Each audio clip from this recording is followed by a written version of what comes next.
Dros y blwyddyn diwetha, dyn ni wedi bod yn casglu data o dan yr adroddiad cyflwr y parc i Eryri. A mae wedi bod yn hynod diddorol, mae ar gael i unrhyw un weld ar ein wefan ni. Mae'n hollol agored, ond mae wedi dangos bod yna 5 prif blaenoriaeth i ni gorau gweithio ar dros y 5 mlynedd nesaf ar rhan awdurdod y parc, ond hefyd ar dan tirwedd yn Eryri. Eleni yn y Parc Cenedlaethol, dyn ni yn adolygu ein cynllun rheolaeth, felly cynllun Eryri. Mae cynllun Eryri yn ofnadwy o bwysig. Mae'n gosod y ffordd dyn ni'n mynd i gweithio dros y 5 mlynedd nesaf yn y parc, ond hefyd efo partneriaid i gyd sydd efo cyfrifoldeb am edrych ar ôl yr ardal. I wneud hyn, eleni, dyn ni'n trio rhywbeth eitha newydd a dyn ni'n mynd i trefnu cyfres o symposiums. Dyn ni wedi defnyddio y gair symposium achos dyn ni eisiau cael fel cyfarfodydd eitha wahanol sy'n mynd i fod yn addas i'r pwnc. Enghraifft, dyn ni'n mynd i trafod gobeithio fy cymunedau ni yn eitha eang yn y Hydref, ac oherwydd hynny dyn ni eisiau trefnu dyddiau agored a annog pobl i ddod i deall ac i ddysgu dipyn am y gwaith parc. Hefyd mae gennym ni pwnc sydd yn eitha ffurfiol, eitha drwm i drafod, felly dyn ni'n gobeithio trefnu cynhadledd eitha ffurfiol ar hynny. Felly, y symposium yn jyst yn golygu dod â bobl at ei gilydd mewn ffyrdd hollol wahanol i drafod pynciau wahanol, a mae'r pynciau i gyd i wneud efo'r blaenoriaethau ni dros y 5 mlynedd nesaf.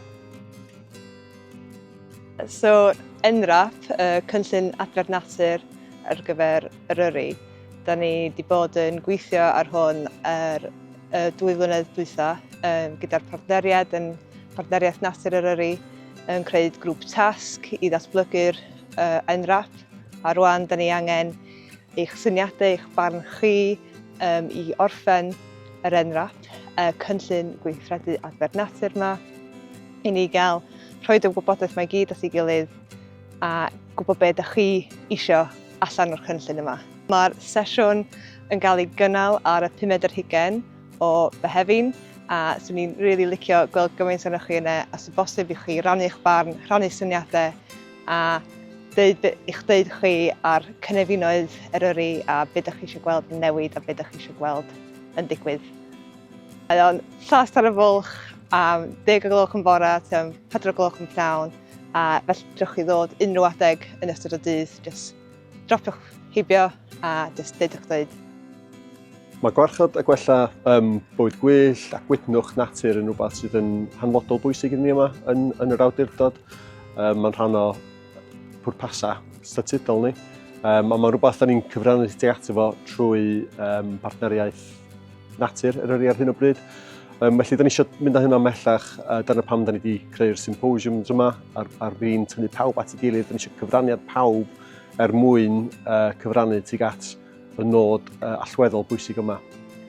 Da ni'n annog unrhyw berson neu grŵp sydd efo diddordeb yn y maes natur i ddod yma i helpu ni i weithredu ar y cynllun yma.